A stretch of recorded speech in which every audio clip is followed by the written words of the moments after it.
하나님의 말씀은 사도행전 26장 17절 18절입니다. 이스라엘과 이방인들에게서 내가 너를 구원하여 그들에게 보내어 그 눈을 뜨게 하여 어둠에서 빛으로 사탄의 권세에서 하나님께로 돌아오게 하고 죄의 사함과 나를 믿어 거룩하게 된 무리 가운데서 기업을 얻게 하리라 하더이다. 아멘.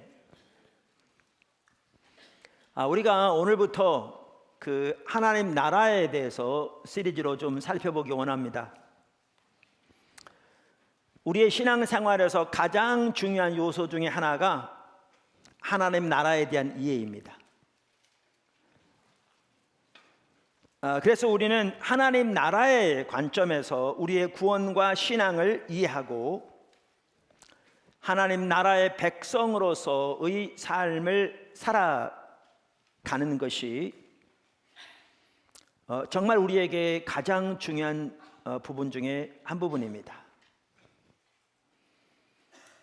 그래서 이렇게 하나님 나라에 대해서 이렇게 좀 집중적으로 살펴보기 원하는데, 특별히 하나님 나라의 현재적인 하나님 나라의 능력과 권세와 생명과 은혜가 얼마나 놀랍게 우리 가운데 함께 하는가 라는 것을 이렇게 더 살펴보고, 그래서 우리가 우리의 예배만 하더라도 그 우리의 예배를 통해서 하나님이 성령의 능력으로 하나님 나라의 능력으로 우리 가운데 더 역사하시고 우리를 만나주시고 우리를 만져주시기를 더 사모함으로 나오기를 간절히 소원합니다. 오늘은 그 첫 번째 시간으로 하나님 나라의 정의에 대해 살펴보겠습니다. 하나님 나라의 정의. 첫째, 하나님 나라는 예수님의 사역의 핵심이었습니다. 하나님 나라는 예수님의 사역의 핵심이었습니다. 그러니까 하나님 나라의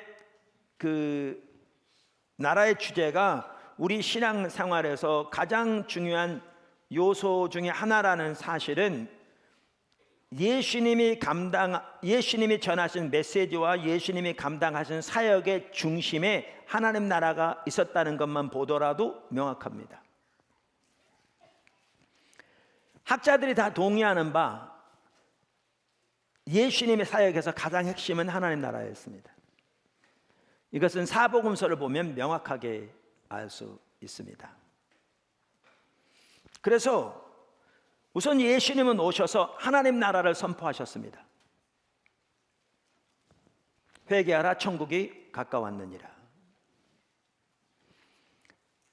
또한 예수님의 가르침은 사람들에게 어떻게 하나님 나라에 들어갈 수 있는지를 보여주기 위한 것이었습니다.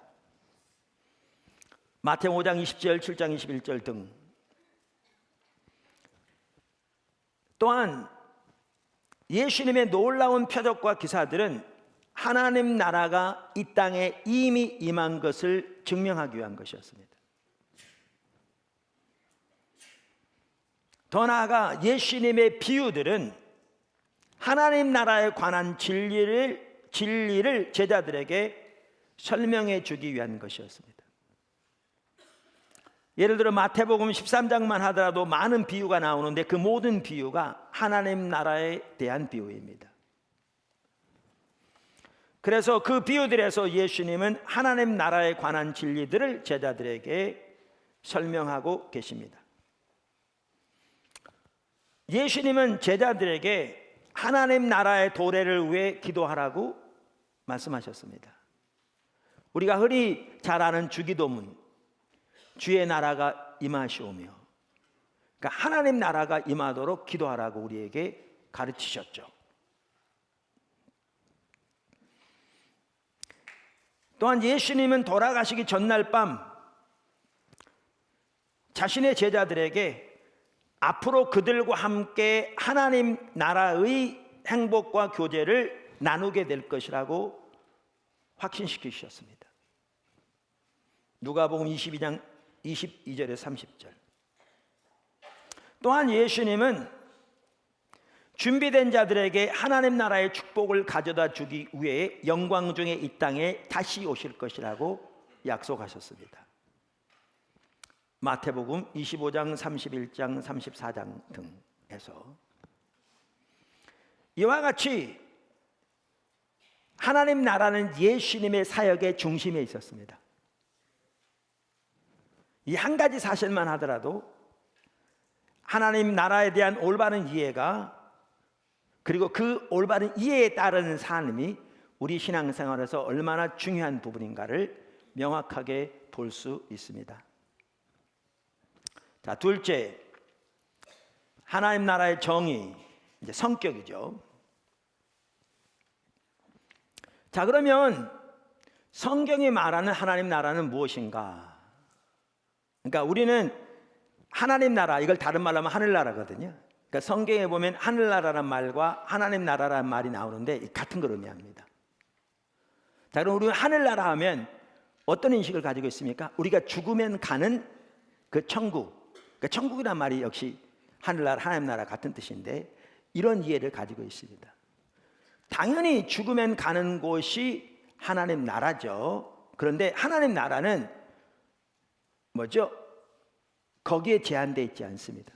성경에 나오는 하나님 나라는 훨씬 광범위합니다. 광범위합니다. 그리고 우리는 특별히 하나님 나라, 하늘나라 하면 죽으면 가는 그 장소라는 개념이 우리 속에 많이 박혀 있죠. 근데 성경에서 말하는 하나님 나라는 우리가 미래적인 차원에서 장소도 포함할 수 있지만 보다 근본적으로 장소를 의미하는 게 아닙니다. 장소를 의미하는 게 아닙니다. 그래서 우리가 하나님 나라의 성격, 그 정의를 올바로 아는 게 매우 중요합니다. 아멘. 자, 그 하나님 나라의 정의를 올바로 알기 위해 먼저 그 전에 한 구절을 보겠습니다. 요한복음 17장 14절에서 16절입니다. 자, 읽겠습니다. 14절. 내가 아버지의 말씀을 그들에게 주었사오매. 그러니까 요한복음 17장은 예수님께서 십자가에 못 박혀 돌아가시기 전에 제자들을 위해서 기도하신 내용이 기록되어 있는 장입니다. 그래서 예수님이 하나님께 기도하시면서 하신 말씀입니다. 내가 아버지의 말씀을 그들에게 주었사오매 세상이 그들을 미워하였사오니 이는 내가 세상에 속하지 아니함 같이 그들도 세상에 속하지 아니함으로 인함이니이다. 여기 세상이란 용어가 자주 나옵니다. 그걸 주의 있게 보십시오. 15절. 내가 비옵는 것은 그들을 세상에서 데려가시기를 위함이 아니요 다만 악에 빠지지 않게 보존하시기를 위함이니이다. 내가 세상에 속하지 아니함 같이 그들도 세상에 속하지 아니하였사옵나이다. 아멘. 제가 늘 말씀드린 대로 성경을 올바로 해석하려면 그 문맥 안에서 해석해야 한다고요. 이게 성경의 해석 원칙의 가장 중요한 원칙 중 하나입니다. 이건 성경만이 아니고 모든 우리의 문헌이 다 마찬가지죠. 신천지와 같은 이단들은 성경을 그 문맥 안에서 해석하지 않습니다. 자기 임의대로 짜 맞추는 거죠. 대표적으로 이단들이 그렇습니다. 그렇게 문맥 안에서 성경을 짜 맞추면 별 이단을 다 만들 수 있습니다. 그런데 그것은 전혀 성경이 말하는 바가 아니죠. 그래서 성경을 올바로 이해하기 위해서는 문맥 안에서 이해해야 되는데, 자, 그 중요성이 오늘 본문에서도 볼 수 있습니다. 여기 세상이란 용어가 여러 번 나옵니다. 여기 보면, 그리고 원어를 보아도, 그러니까 신약 성경은 헬라어로 쓰여졌잖아요. 헬라어 원어를 보아도 똑같은 코스모스란 단어입니다. 그러니까 똑같은 단어인데 의미가 다릅니다. 의미가 달라요. 자, 우선 여기 14절에 보면 세상이 그들을 제자들을 미워하여 싸우니 이는 예수님이 세상에 속하지 않은 것 같이 제자들도 속하지 않기 때문이다. 여기에 세상은 뭘 가리켜요? 16절에도 똑같은 세상입니다. 예수님이 세상에 속하지 않은 것 같이 제자들도 세상에 속하지 않았다. 이 세상은 본문을 보아도 알 수 있듯이 15절에 나오는 악과도 연결됩니다. 그럼 이 세상은 어떤 세상을 가리킵니까? 사탄의 통치하는, 사탄과 결탁된 그 세상을 말합니다. 이 부분은 우리가 다음 시간에 좀 더 자세하게 살펴볼 것입니다. 예수님도 그 세상에 속해 있지 않았고, 제자들도 우리도 예수님의 제자로서 거기에 속해 있지 않습니다. 그 세상은 사탄과 관련되고 악과 연관됩니다. 그런데 15절에 나오는 세상은 다른 세상입니다. 내가 비옵는 것은 그들을 세상에서 데려가시기를 위함이 아니요. 그럼 이 세상은 뭘 가리킵니까? 우리가 살고 있는 이 세계를 가리킵니다. 그러니까 똑같은 세상이라는 용어고 원어도 똑같은데 의미가 다른 거죠. 의미가 다른 거죠. 그래서 여기서 예수님께서 말씀하시는 바는 우리는 이 세계 속에 사나 이 세상에 속하지 않았다, 이렇게 말하고 있는 거죠. 그런 거로 세상이 우리를 미워한다.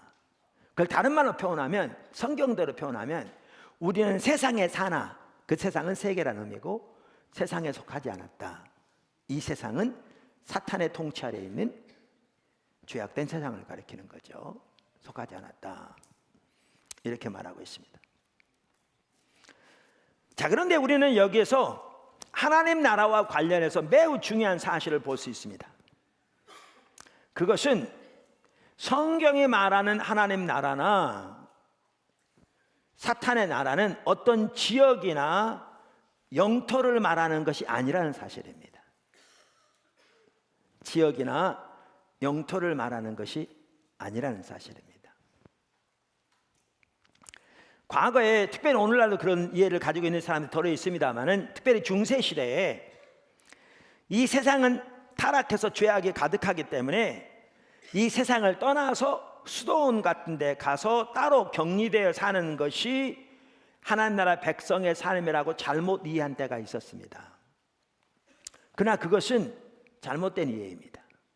왜냐하면 오늘 본문 말씀에도 예수님이 뭐라고 말씀하셨냐면, 내가 비옵는 것은 그들을 세상에서, 여기 우리가 살고 있는 세계에서 데려가시기를 위함이 아니요 라고 말함으로써 이 세상을 피해서 산다고 그것이 경건한 삶을 아닌 것은 볼 수가 있습니다. 제가 말하는 이 세상은 세계를 말하는 거죠.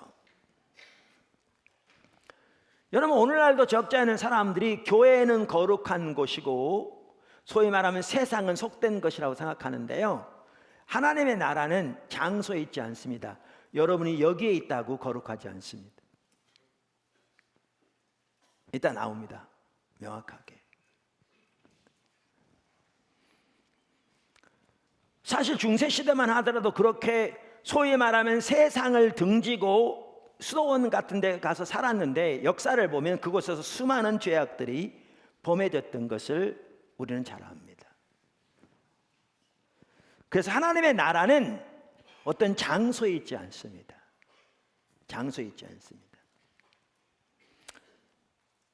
그럼 성경에 말하는 하나님의 나라는 뭘 의미하는가? 구약에서 이 나라라는 단어는 히브리어로 말쿠트라는 단어입니다. 여러분 히브리어 몰라도 됩니다. 저도 잘 모릅니다.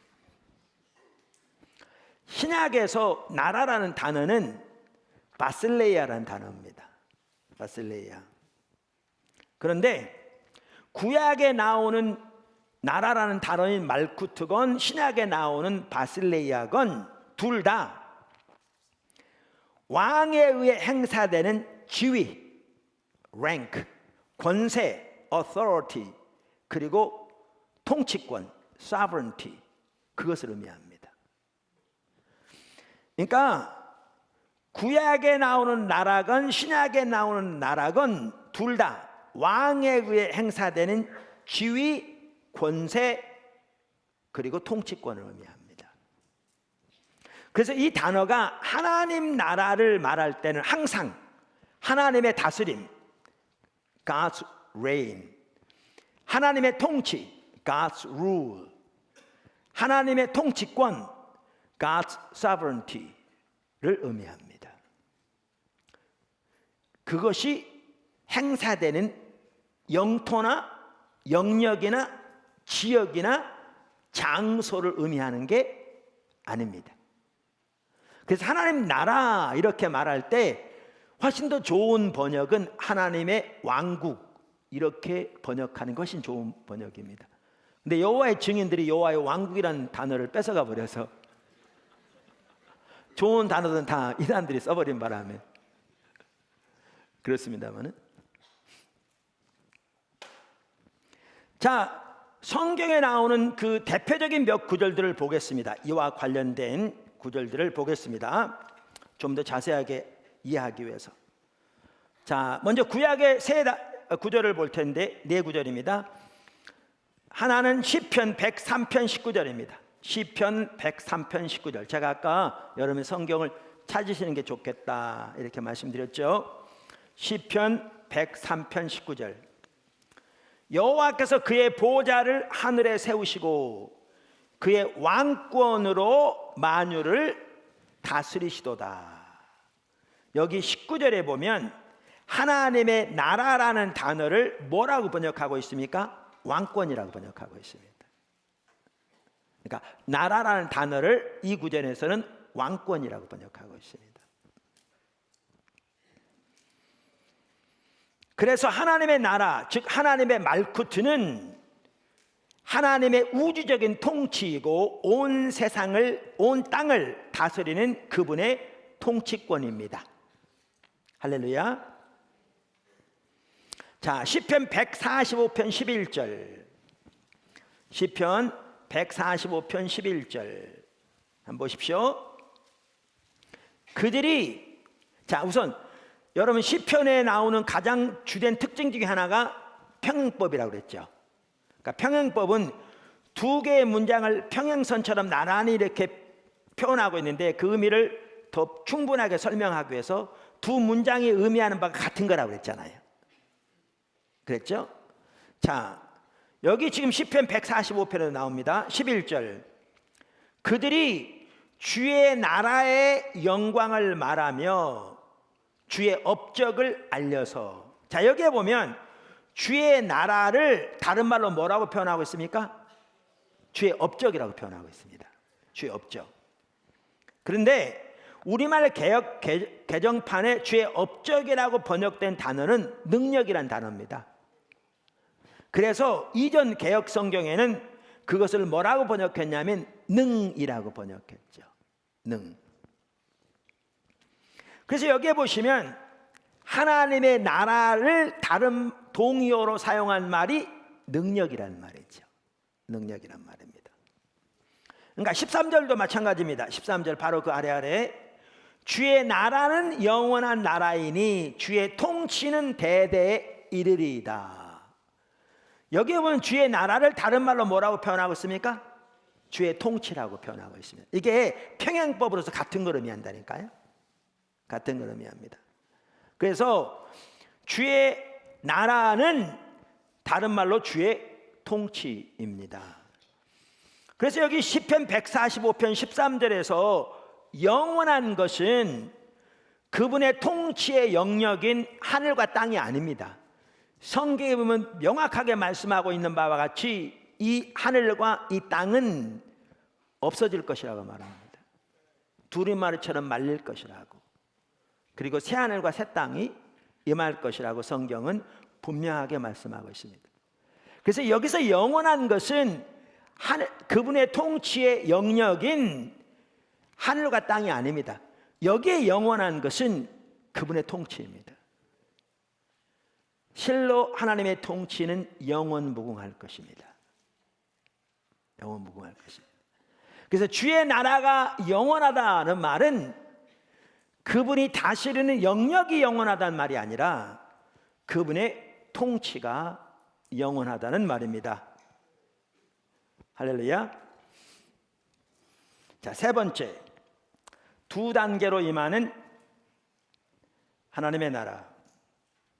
그러니까 하나님의 나라를 우리가 살펴봄에 있어서 두 단계로 임하는 하나님의 나라를 이해하는 것이 매우 중요합니다. 여러분, 세상에서 제가 말하는 세상은 세계를 가리킵니다. 우리가 살고 있는 세계. 근데 그 성경은 그것도 세상이라고 표현하고 있죠. 아까 보았듯이 세상에서 하나님 나라의 백성으로서 하나님 나라의 확장과 하나님 나라의 영광을 위해 사는 건 쉽지 않습니다. 절대 쉽지 않죠. 왜냐하면 하나님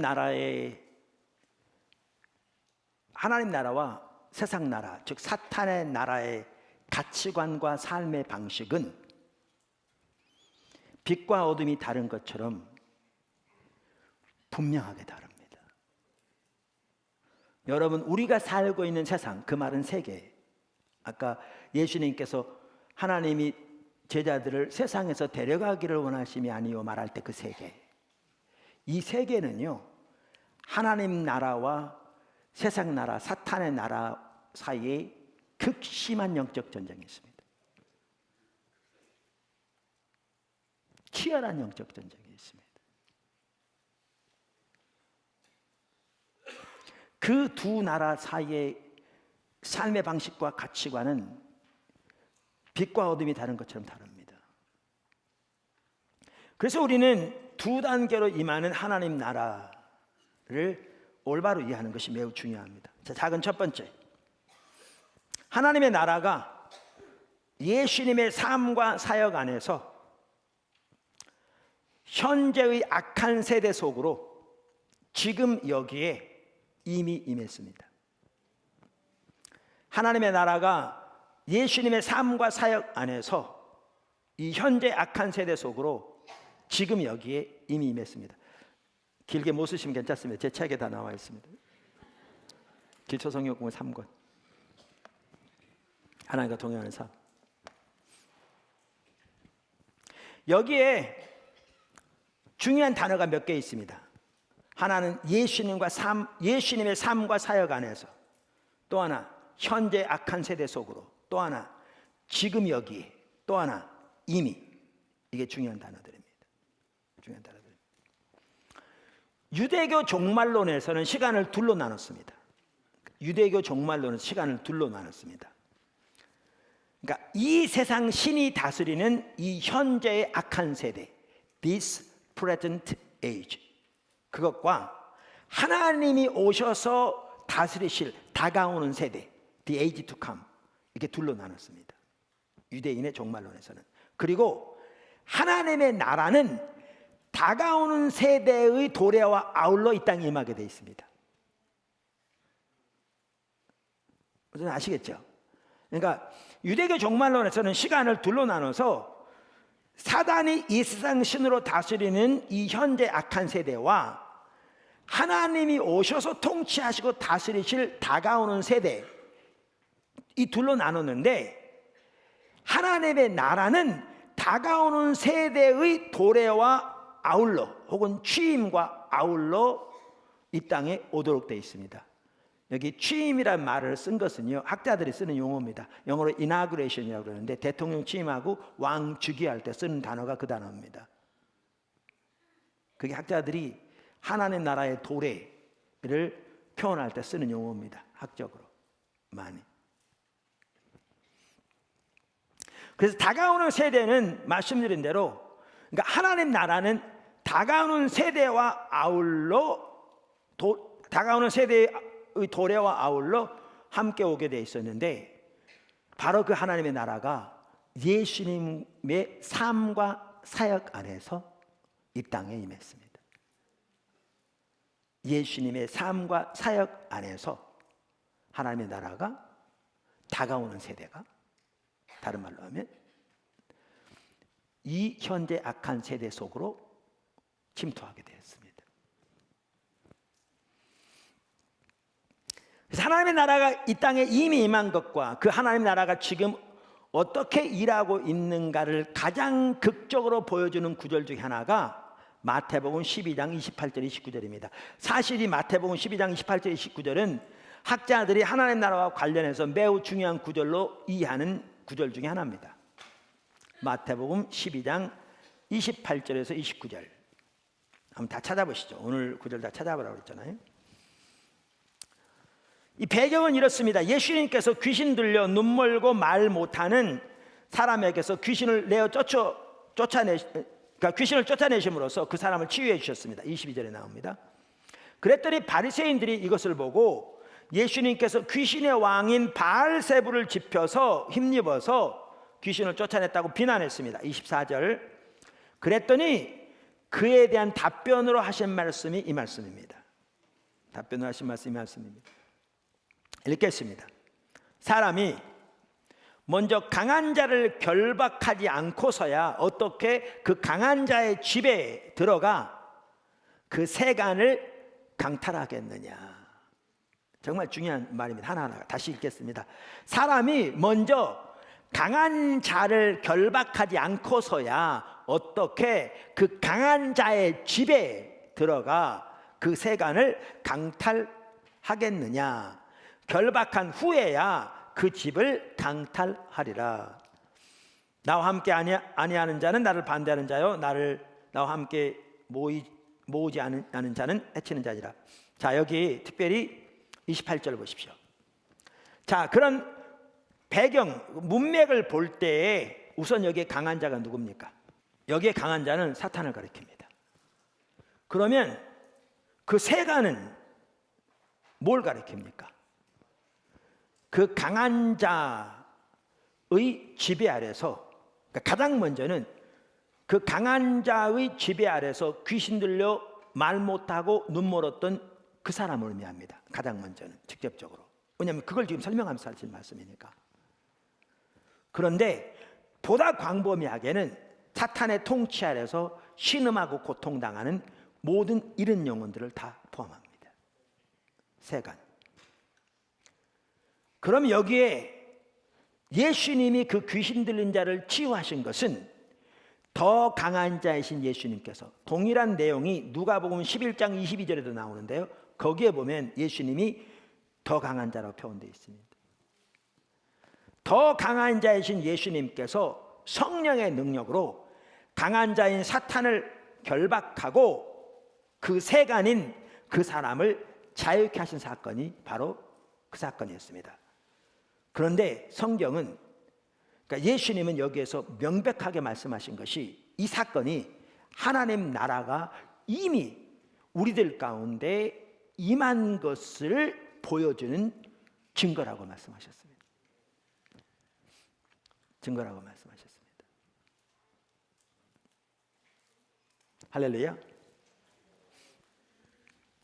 조지 엘든 레드 박사라고요, 풀러에 있었던 교수님인데, 하나님 나라라는 주제는 엄청나게 큰 주제고요, 이 주제에 대해서 정말 수많은 책들이 쓰여졌습니다. 또 많은 귀한 책들이 나왔죠. 근데 그 많은 책들 중에서 그 책이 가장 뛰어난 책이라고 말할 수 없을지 모르지만 하나님 나라와 관련해서 걸작품이라고 해도 조금도 손색함이 없을 책이 그분이 쓴 예수와 하나님 나라라는 책입니다. 그러니까 좀 전문적이긴 하지만 우리 성도들도 얼마든지 이렇게 배우면 이해할 수 있고요, 우리가 신학원에서 그 책을 가지고 또 그 교수님들이 강의하기도 합니다. 아마 다음 학기 때 그 과목이 있을지 모르겠습니다. 그런데 그 책에서 조지 엘든 레드 박사는 이 구절에 대해서 이렇게 말합니다. 아주 잘 표현했습니다. 사탄은 강한 자이다. 그의 왕국이나 집, 그의 집에 들어가 그랬잖아요. 그의 왕국이나 집은 이 약한 세대이며, This present evil age, 이 현재의 악한 세대, 그게 그의 집입니다. 거기에 왕이 누구라고요? 사탄입니다. 공중의 권세 잡은 자.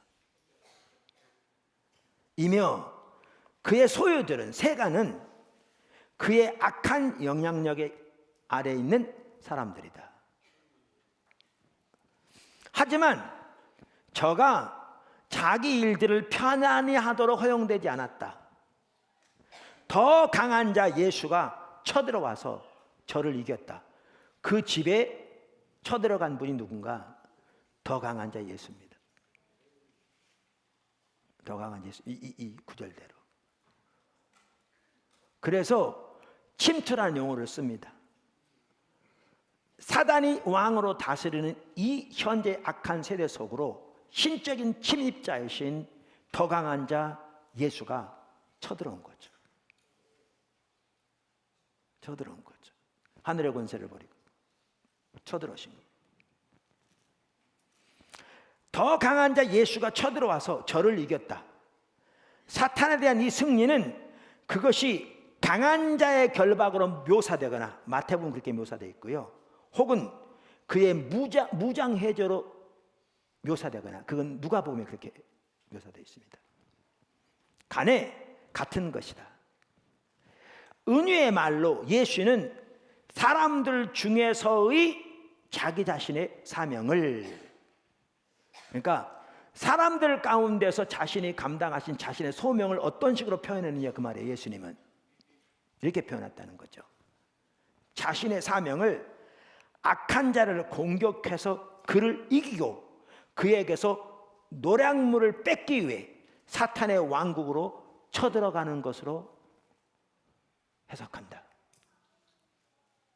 예수님이 자신의 소명을 그렇게 이해했다는 거죠.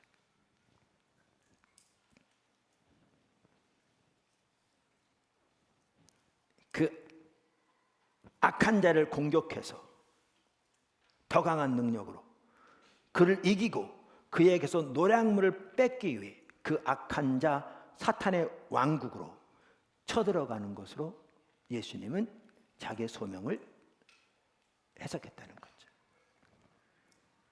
이 구절에서 예수가 말한 최종적인 목표는 사람들을 사탄의 악의 권세로부터 구원하는 것이다. 그것이 마귀 축출에서 가장 극적으로 묘사되고 있다. 이와 같이 성경을 보면 예수님의 삶과 사역 안에서 하나님의 나라가 이 현재 악한 세대 속으로 지금 여기에 이미 임했습니다. 할렐루야. 그러니까 하나님의 나라는 우리가 죽어서 가는 것이기 앞서서 하나님의 나라는 이미 우리 가운데 임했습니다.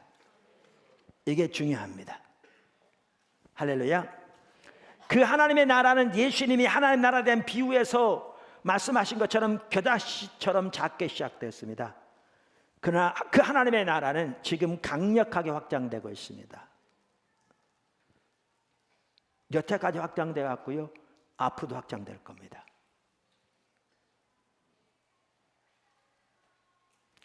그러면서 하나님의 나라의 능력은 오늘날도 사탄의 통치 아래서 죄와 사망과 사탄의 노예가 되어 신음하고 있는 사람들을 구원하여 자유케 하고 그들을 하나님 나라로 드리고 있습니다.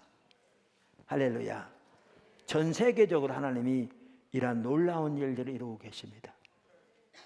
놀라운 일들을. 자, 작은 두 번째, 예수님께서 재림하실 때 하나님의 나라가 완성될 것입니다. 그러니까 두 단계로 임한다고 그랬잖아요. 예수님의 초림 때에 하나님의 나라가 이미 임했습니다. 그래서 거기 already라는 말을 많이 씁니다. already, 이미. 그런데 하나님의 나라가 온전히 완성된 것 아닙니다. 그래서 not yet 이라는 용어를 많이 쓰죠. 근데 예수님이 재림 때 다시 오실 날에 하나님의 나라는 완성될 것입니다. 그날에는 이 현재 악한 세대는 완전히 끝날 것입니다. 그래서 성경에 보면 사탄도 사망도 모두 불목 가운데 던져질 것입니다. 명확하게 기록되어 있습니다. 그날에. 그리고 죄는 더 이상 존재하지 않을 것입니다. 그래서 이 현재 악한 세대는 끝납니다. 그리고 거기에는 다가오는 세대만 지속될 것입니다. 완전한 형태로. 완전한 형태로.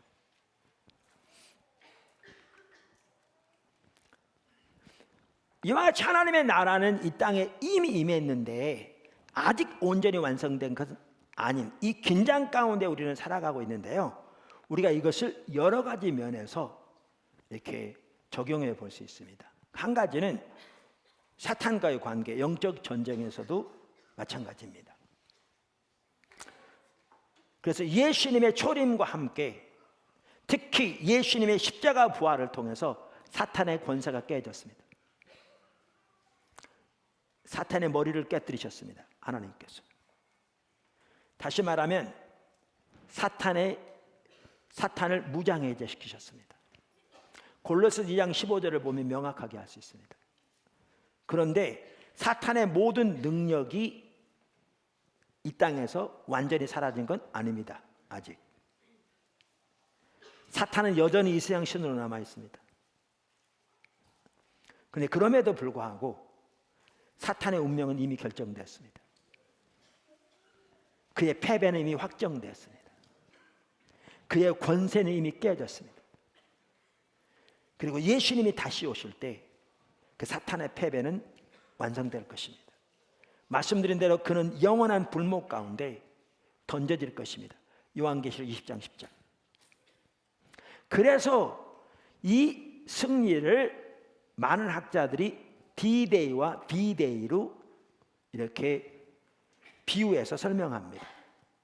원래 2차 대전의 용어입니다. D-Day는 Decisive Day의 약자로서 연합군이 노르만디 상륙 작전에 성공한 날을 가리키고요.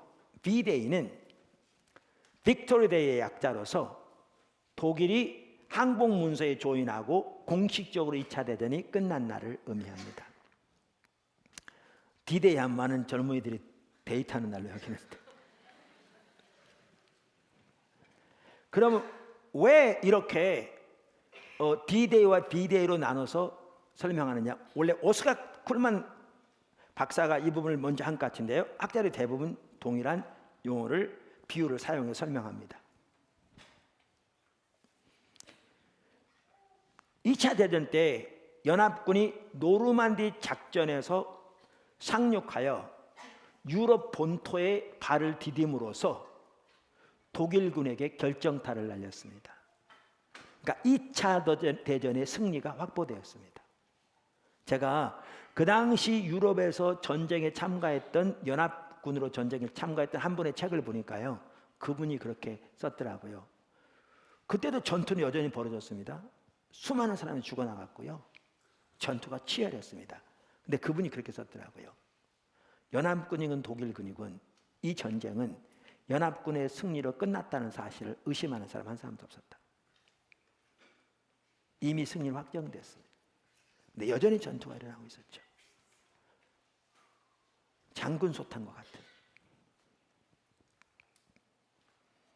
마찬가지입니다. 예수님이 십자가에 못 박혀 돌아가시고 부활하셨을 때 근본적으로 사탄의 머리는 깨졌습니다.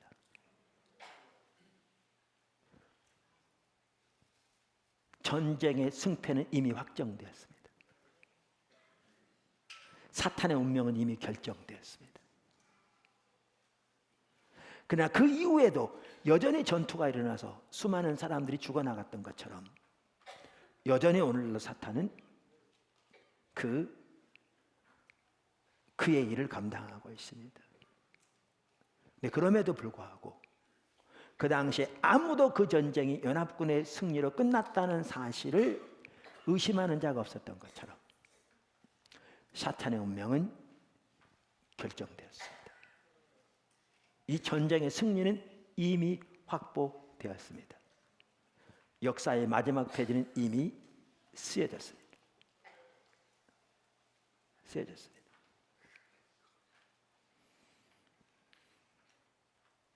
그래서 그 당시 연합군의 승리는 확정적이었으며 연합군 편에서 그 전투들은 장군 소탕에 불과했던 것처럼 오늘날 영적 전쟁에 있어서도 마찬가지입니다. 그래서 이것을 도표로 잘 표현할 수 있는 게 뭐냐? 이 도표입니다. 한번 보여주시죠. 자, 아래에 저기 파란색으로 되어진 게 뭐냐면 이 현재의 악한 세대를 말합니다. 아담의 타락으로부터 시작해서 사탄이 왕노릇하게 되었고 사망과 죄가 다스리게 되었습니다. 거기에 사탄의 가치관, 사탄의 통치가 거기에 함께하고 있습니다.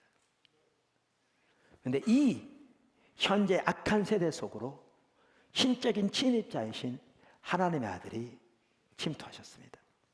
그리고 하나님의 통치를 세우셨습니다. 그게 예수님의 초림 때 있었습니다. 그래서 겨자씨처럼 작게 시작될지 모르지만 강력하게 능력으로 확장되어 가고 있죠. 그래서 예수님의 초림부터 재림 사이의 저 사이는 이 세계 속에 두 개의 왕국이 치열하게 영적 전쟁을 하고 있습니다. 사탄의 나라와 하나님의 나라. 근데 말씀드린 대로 역사의 마지막 페이지는 이미 쓰여졌습니다. 하나님 나라의 승리는 이미 확보되었습니다. 결정되었습니다. 그리고 예수님이 다시 오시는 그날에 이 현재 악한 세대는 이제 끝납니다. 더 이상 존재하지 않습니다. 사탄도 불목 가운데 던져지고 사망도 불목 가운데 던져지고 더 이상 죄가 거기에 존재하지 않습니다. 그리고 다가오는 세대에 이 하나님 나라만 영원히 존재할 겁니다. 그의 통치는 영원하죠. 그럼 우리는 지금 어디에 살고 있는가? 저 두 개의 나라가 상존하는 이 세계, 거기에 살고 있습니다. 여기 예수님이 하신 말씀입니다. 저들은 세상에 있으나 세상에 속한 게 아닙니다. 내가 세상에 속하지 않았던 것처럼 저들도 세상에 속해 있지 않습니다. 그래서 세상이 저들을 미워합니다. 하나님, 제가 구하는 것은 저들을 세상에서, 세계에서 데려가 달라고 구하는 게 아니라 저들 악에서 보존해 달라고 구하는 것입니다. 이게 예수님의 기도였습니다. 이게 여기에 우리 기독교인으로서의 어떤 하나님의 부르심, 그 놀라운 승리와 권세와 능력, 그리고 우리의 소명, 우리가 바라보고 나갈 목표, 우리의 삶의 근원, 여기에 다 있습니다. 우리 신앙은 그저 예수를 믿음으로 구원받아서 지옥 가지 않을 보험증 사는 것처럼 지옥은 안 갈 거니까 몇 가지 종교적인 의식하면 하나님이 우리에게 복 줄 것이고, 살아가는 삶의 방식은 예전에 주님을 알지 못할 때의 삶의 방식 그대로 그 목표를 가지고 그 방식대로 살아가는, 그게 전혀 아닙니다. 전혀 아닙니다. 우리가 다음 주에 살펴보겠지만 우리는 우리가 예수를 믿는다는 것은 그 사탄의 나라에서 하나님 나라로 옮겨진 것을 말합니다.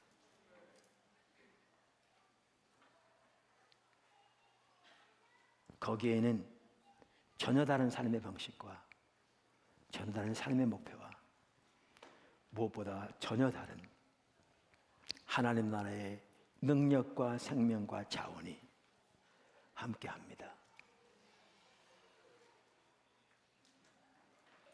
그 하나님 나라의 백성으로서 우리가 삶을 더 배워가고 자라나고 그 능력을, 그 생명을 우리 삶 속에 더 경험하며 살아가는 저와 여러분이 되기를 주님의 이름으로 축원합니다. 기도하겠습니다.